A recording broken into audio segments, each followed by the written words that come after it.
Y hay momentos, hermanos, de hablar también una vez más hoy, ya cumpliendo el mes y celebrando una vez más el Día de la Reforma, de la cual hoy podemos nosotros meditar que a veces también la Reforma fue parte violenta. Y fue violenta para Lutero o Martín Lutero, pero ahora en nuestros tiempos, si habláramos de reformas, también hay violencia. En ello podemos nosotros meditar en las bienaventuranzas, en la cual también la Escritura o el Mateo nos habla en capítulo 5. ¿Quién en esos tiempos tiene hambre y sed de justicia? Y ahí es donde vemos. Pero lo que también vemos el día de hoy es que en nuestra sociedad se habla también de violencia. Pero vamos allá, que dentro de nuestro hogar no está muy lejos la violencia. Porque con el simple hecho de que a la esposa, al esposo le hagamos una mueca, ya estamos ejerciendo violencia en él o en ella. Estamos siendo nosotros también violentados por otros, y que al final de cuentas en nuestra sociedad se está viviendo esa violencia más y más cada vez. Y eso es cierto, como hoy en el Evangelio poder ver, y aún como lo dice también Lutero, este fue el deseo de Dios que vio, dice, y tomó en serio para venir a esta tierra a mostrársela al hombre. Y es ahí, hermanos y hermanas, donde cada uno de nosotros vemos que aun cuando nosotros escuchamos la palabra, sabemos la palabra y no la cumplimos. No la cumplimos. Y si empezáramos ahorita a evaluarnos unos a otros, en eso Pablo diría, confiésense sus pecados unos a otros. ¿Cómo estaríamos el día de hoy? A lo mejor hay cosas que yo no sabía que había hecho con fulanito, con menganito, ¿no? Si nos pusiéramos atrás una lista y dijéramos, a ver, dime todas las cosas malas que tengo, volteen a ver unos a otros y a ver, digan, ¿qué le pondría a fulanito? ¿Qué le pondría a menganito? Pero al otro lado, si dijéramos, vamos a ponerle las cosas buenas, ¿cuántas cosas buenas le pondrías?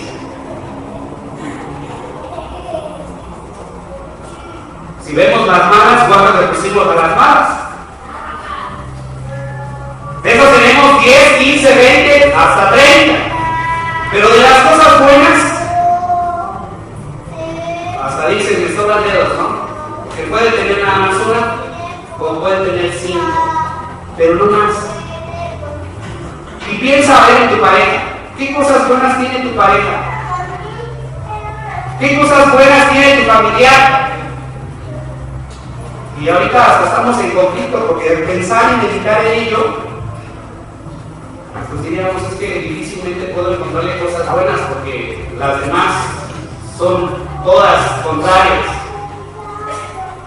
Pero hermanos, algo que nos enseña también Lutero con esto, y estamos hablando ahorita de Lutero porque yo les decía que ¿a quién clavó primero?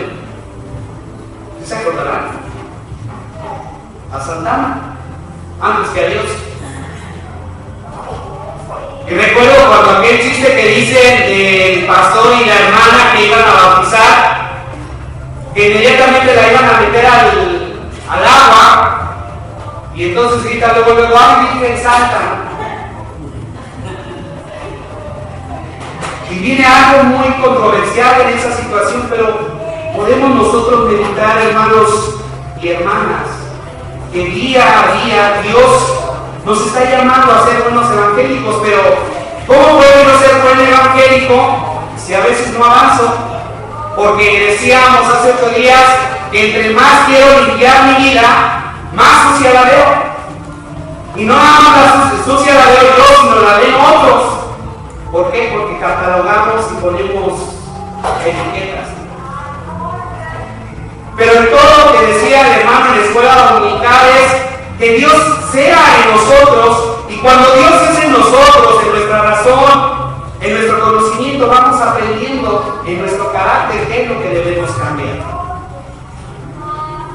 Y es ahí donde el gran amor de Dios se viene a manifestar sobre cada uno de nosotros para amar entonces también al prójimo.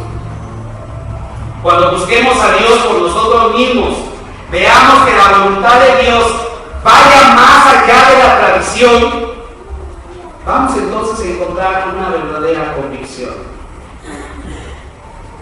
Porque decimos, ¿no?, en nuestra iglesia mundial, ¿qué tipo de tradiciones tiene la iglesia evangélica? Que si andas mal, ten cuidado porque te puedes ir al infierno, ¿no? Que si estás cometiendo pecado, van a venir consecuencias. Pero la pregunta es, ¿cuántos de nosotros no hemos cometido esos pecados? Y que tan ricos y sabrosos son para nosotros. Porque con el simple hecho de decir, le respondí, le dije, ¿y qué decimos? Ay, ya le pude descargar toda mi ira, todo mi coraje que traía. Y es ahí entonces donde empieza y ver la reforma bíblica. Podemos ver todo lo que, en cuál versículo te acomodarías tú, hermano, tu hermana, de esas bienaventuranzas. Cuando dice entonces, dichosos los que tienen espíritu de pobres, dice en la Biblia que Dios habla hoy, porque de ellos es el reino de los cielos. Dichosos los que sufren, porque ellos serán consolados. Dichosos los humildes, porque ellos heredarán la tierra prometida. Dichosos los que tienen hambre y sed de justicia, porque ellos serán satisfechos. Dichosos los compasivos, porque Dios tendrá compasión de ellos. Dichosos los de limpio corazón, porque ellos verán a Dios. Dichosos los que trabajan por la paz, porque Dios los llamará sus hijos. ¿En cuál de este tipo de bienaventurados soy? ¿En cuál tipo de versículo yo estoy viviendo, estoy practicando? Algo que podemos nosotros mirar, y si vamos principalmente también, así como Lutero decía, hoy yo puedo oír también que tengo hambre y sed de justicia, porque la iglesia, y lo mencionaba tan fuerte, la iglesia católica no está llevando a cabo las cosas conforme lo dicta la Biblia. ¿Quiénes eran los únicos en ese tiempo que le podían leer la Biblia? Los sacerdotes. ¿Y en qué idioma? Latín. Y a través de ello, Lutero lo único que hizo es traducir toda la Biblia. Para demostrarle al hombre que en su tiempo, por eso dice que muchos tenían temor, porque su alma se perdería. Y entonces surge la parte de ahora sí vamos a sacar dinero, ahora sí vamos a vender indulgencias. Pero el día de hoy que sabemos que ya no puedes comprar tu salvación con una indulgencia.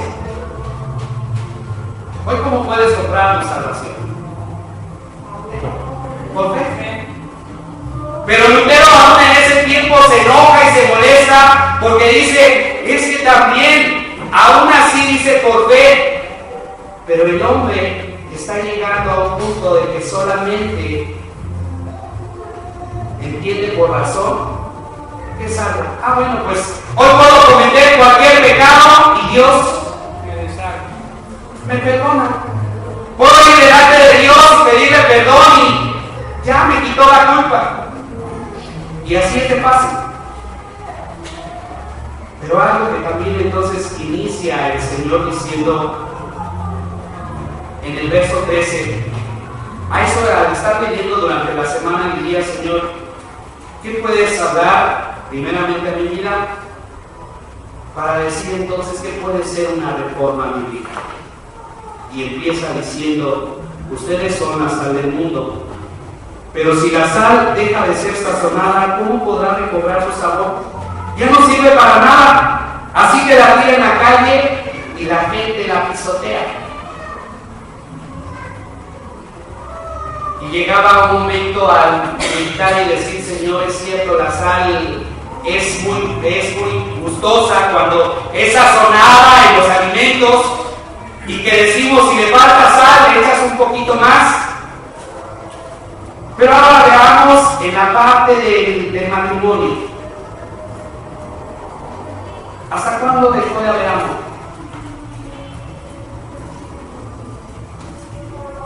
En el matrimonio, ¿hasta cuándo dejó de haber amor? Hasta que te diste cuenta de tu cónyuge que tiraba los calcetines por acá, que la ropa interior estaba por allá,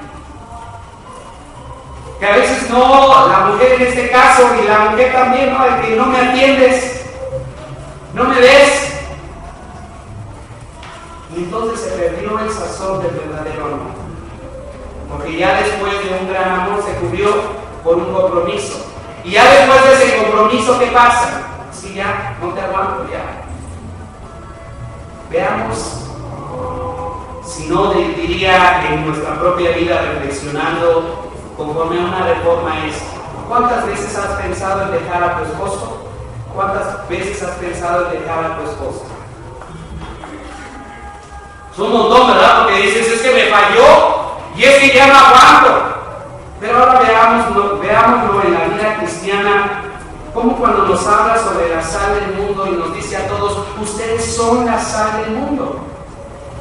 Y entonces podemos mirar y decir: mi error que yo cometí está afectando al otro, y ya no hay un sazón del verdadero amor cristiano. Porque entonces es lo que les digo al principio: soy violentado, pero también soy violento contra los demás. No veo verdaderamente el Evangelio de Dios que nos habla del amor. Pues sí, yo puedo amarlo, pero ¿sabes qué? Es que no voy a aceptarlo. ¿Pero qué nos dice Pablo con referencia a ello? Sopórtense unos a otros. Pero es ahí donde hacemos nosotros berrinche, ¿no? ¿Cómo voy a soportar a este esposo que no me atiende, que no me ve? Y a esta mujer, ¿cómo esto? Y luego vamos con los padres hacia los hijos. ¿Y cómo vamos viendo que nos violentamos unos a otros? Y decir: Señor, tan cierto hoy, y dejé creo el boletín, por favor, hermano, creo que es, dice el pensamiento de Lutero, en la primera parte, si ustedes lo tienen: el pensamiento está libre de impuestos. Sí, es cierto, porque tú puedes pensar y decir lo que quieras, nadie te va a cobrar, ¿sí o no? Porque eso es lo que yo veo. Llega un momento donde se escuchaba en un foro se escuchaba a una persona que hablaba también en aquellos tiempos de violencia, y yo decía: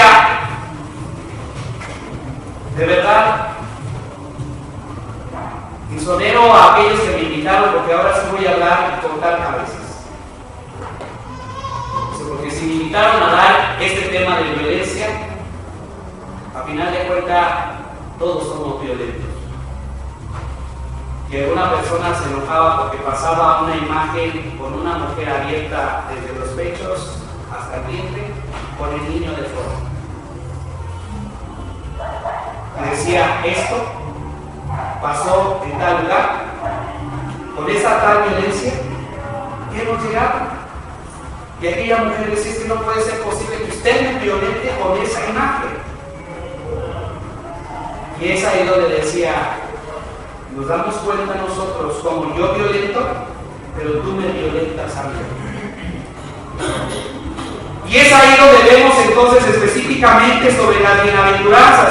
Podemos estar acomodados nosotros en una, queremos también justicia, pero yo imparto justicia. Yo hago también lo que el Señor me pide, y entonces viene la reflexión a decir a nosotros en nuestra vida personal: Señor, pues, ¿sabes qué? No puedo. Y no puedo seguir más porque realmente tu palabra es difícil. Pero decía el Señor: si yo contigo no he sido muy violento, solamente te he demostrado lo mal que has trabajado en tu ser, en tu carácter, en tu forma de pensar, en tu forma de ser, tu forma de actuar. Y dice Lutero en el punto 2, la facultad del oído es una cosa sensible. Muy pronto se sacia y al poco tiempo se cansa y se aburre. Qué bueno era de aquellos hombres que buscaban a Jesús diciéndole: Señor, sáname, hijo de David, sáname. Pero ya cuando vemos en la Escritura, ¿quién gritaba crucifíquenle? Los mismos. Los mismos le gritaban crucifíquenle. Pedro aún decía: Señor, yo voy a ir contigo hasta el fin del mundo. ¿Y qué pasó con Pedro? Lo negó. Veamos dos vidas diferentes en Judas y Pedro. ¿Qué pasó con Judas?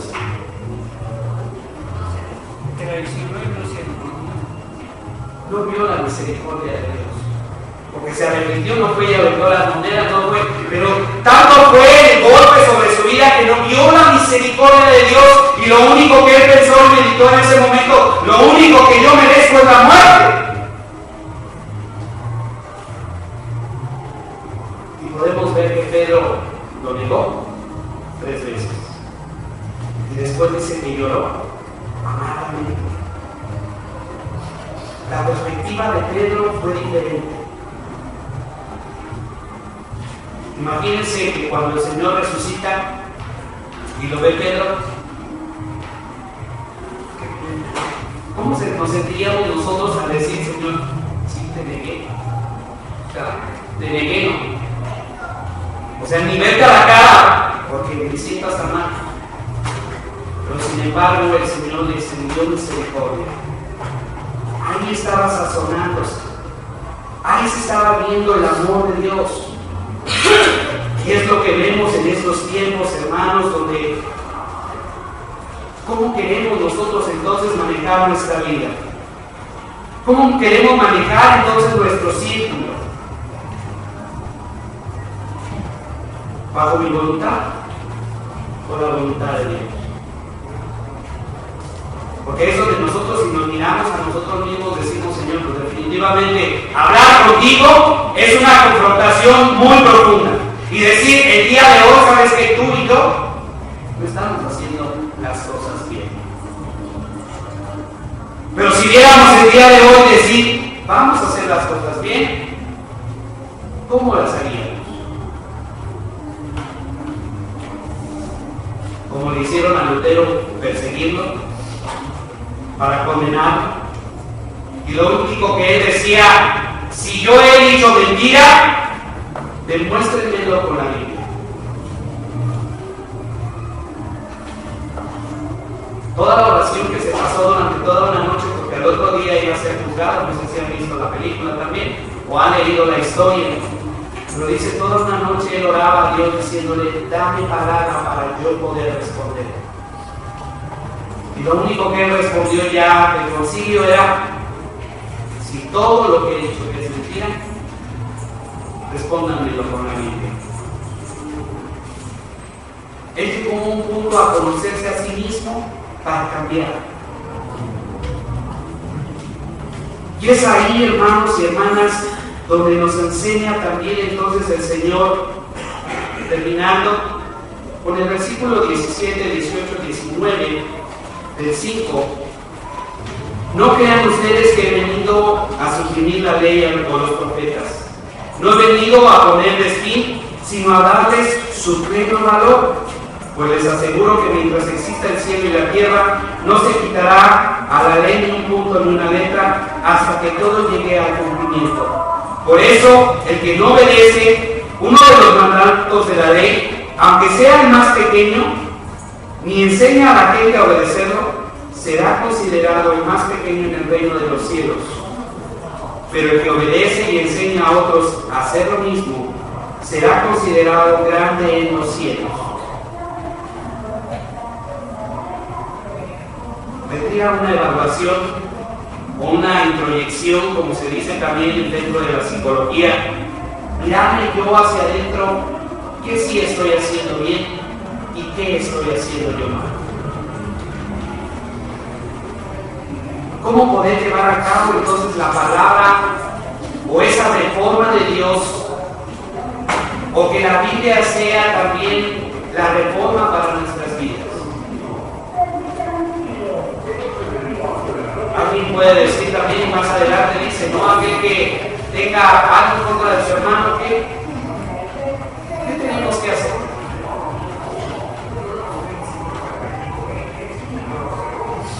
Ahí es ahí donde nos saltamos, ¿verdad? Ahí donde a veces esa reforma no la queremos aplicar. Mas hoy el Señor sigue teniendo misericordia de nosotros. La invitación es aquel que verdaderamente dio la vida por nosotros, nos renueve, nos transforme, cambie nuestra vida. Busquemos nosotros al Señor. Yo les he dicho, y si han puesto atención en mi ideología o en mi pensamiento, es, hermanos, el hombre no debe de ser importante para su vida. El que debe de ser importante es Dios.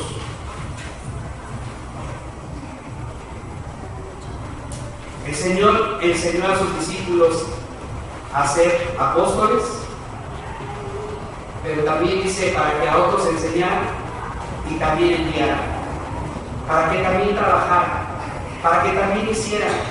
Y por eso dice que a todos, también Martín Lutero lo dice, a todos se nos dio la misma potestad. No nada más a uno, a todos.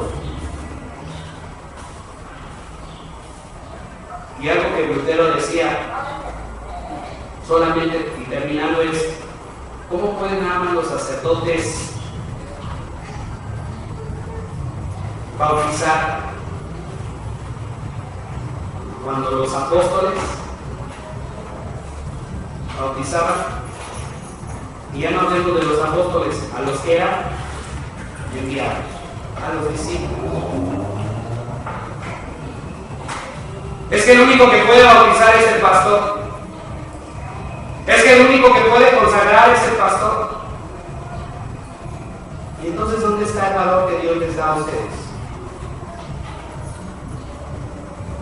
¿Dónde está esa recompensa? Veamos nosotros cómo el Señor a nosotros nos llama a servir de corazón. Es lo único que yo les he dicho. Busquemos al Señor juntos. Alabémoslo juntos, de una o cual forma. Los invito a estar.